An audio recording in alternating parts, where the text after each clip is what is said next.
Dinginnya Dieng yang panas buminya. Ini merupakan videobook yang ke-44 dari Isyuladi Bakri.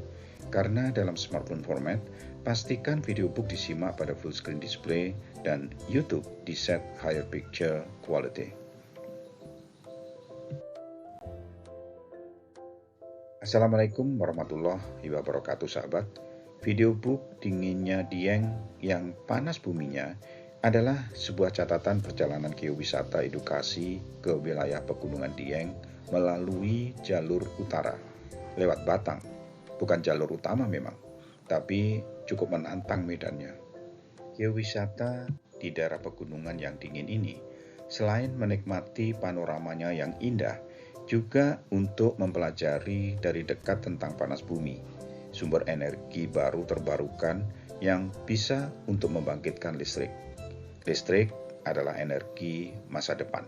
Itulah Dieng, dataran tinggi yang secara geologi juga disebut plato. Dingin udaranya, namun panas buminya. Semoga bermanfaat dan inspiratif. Insya Allah. Jakarta, Februari 2023. Jangan lupa like, subscribe, dan notification.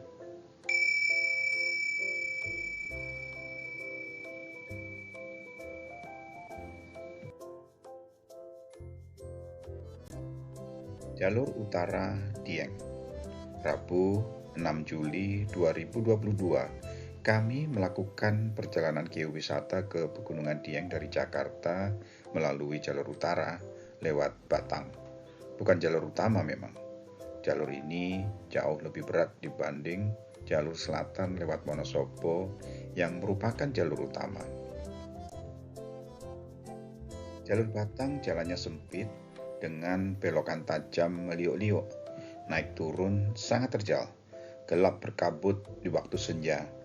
Untuk mobil dengan transmisi otomatis memang berat sekali, disarankan dengan beban minimum saja, atau menggunakan mobil dengan transmisi manual.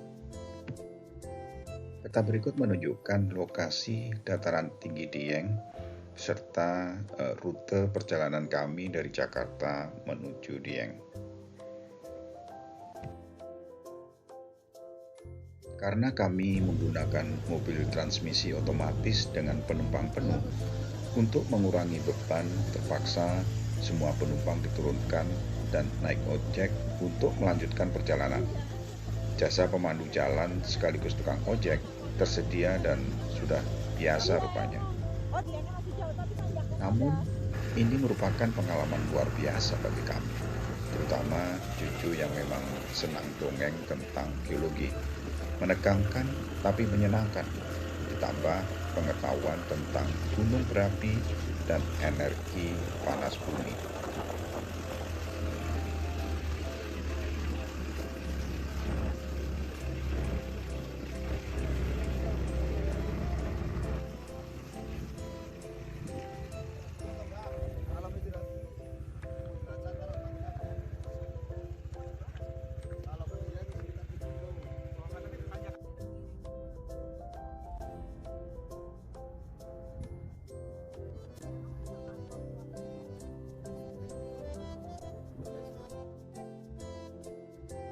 Dieng Plateau.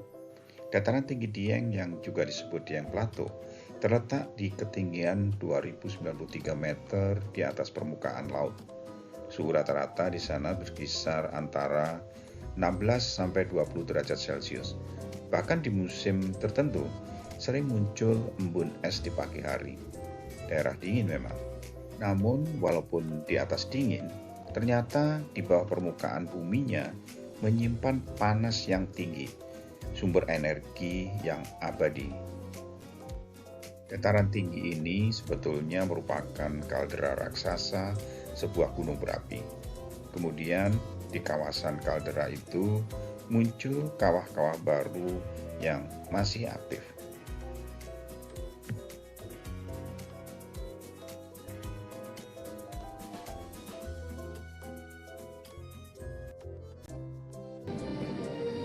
Video berikut menunjukkan bagaimana proses terbentuknya gunung berapi. Untuk menyimak video lengkapnya, silahkan mengunjungi YouTube channel Frank Gregorio.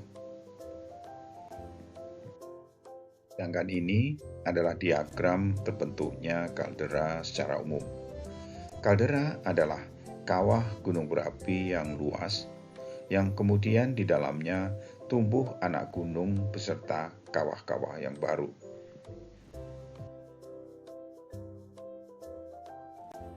Pas gunung berapi Dieng mencatat setidaknya ada 15 kawah yang lokasinya tersebar. Ada kawah Sinila, Timbang, Chandra di Muka, Sileri, Pager, Kandang, Sikidang, Pitingan, Sibanteng, dan lain-lain.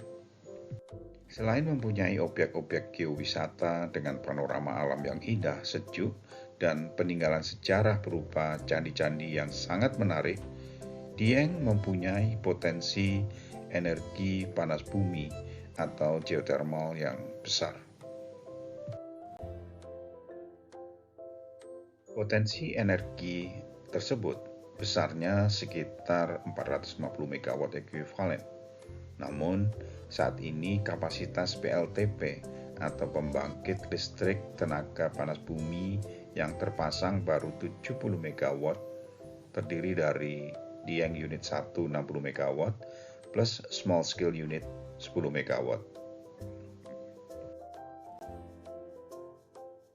Untuk menggali potensi itu, saat ini sedang dilakukan pembangunan PLTP Dieng Unit 2 dengan kapasitas 55 MW. Rencana akan dilakukan pemboran 10 sumur, 5 sumur injeksi, dan 5 sumur produksi. Unit 2 ini diharapkan dapat commissioning atau uji operasional pada 2023. Target produksi penuh tahun 2024. Selanjutnya, unit 4 sampai unit 8 yang akan memiliki kapasitas total sebesar 270 MW ditargetkan selesai pada tahun 2030. Sehingga nantinya PLTP Dieng Unit 2 sampai Unit 8 akan mempunyai total kapasitas 380 MW. Ini lumayan besar, sekitar 2 kali lipat PLTA Jatiluhur yang mempunyai kapasitas terpasang 187,5 MW. Itu baru energi utama dari panas uap suhu tinggi atau high enthalpy. Padahal uap buangan setelah menggerakkan turbin utama itu masih cukup panas. Binary Organic Rankine Cycle. Uap buangan dari pembangkit utama selain masih bisa dimanfaatkan secara langsung untuk pengering hasil pertanian, juga bisa untuk pembangkit listrik sekunder. Teknologi pembangkit listrik yang memanfaatkan uap buangan ini sudah ada, yaitu Binary ORC. Sudah diuji coba di PLTP Lahendong tahun 2019. Teknologi Binary ORC atau Organic Rankine Cycle Geothermal Power Plant ini menggunakan panas bumi yang tidak terlalu panas alias low enthalpy. Hanya perlu 40-120 derajat Celcius untuk menguapkan cairan sekunder yang mempunyai titik didih rendah.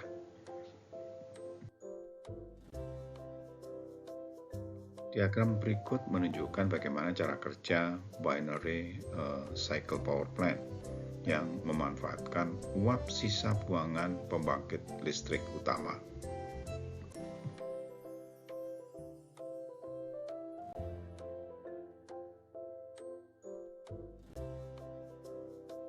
Untuk cairan sekunder, biasanya menggunakan isopentin, jenis hidrokarbon yang mempunyai titik didih 27,8 derajat Celcius. Tekanan uap cairan sekunder inilah yang disemburkan untuk memutar turbin pembangkit listrik. Mudah-mudahan pilot project Binary ORC Lahendong ini menjadi sumbu pemicu kebangkitan low enthalpy geothermal di Indonesia. Terima kasih telah menyimak video book kami. Silakan mengunjungi YouTube channel Isjulali Bakri atau ketuk tautan pada description untuk menyimak video book lain yang menarik. Jangan lupa like, subscribe, dan notification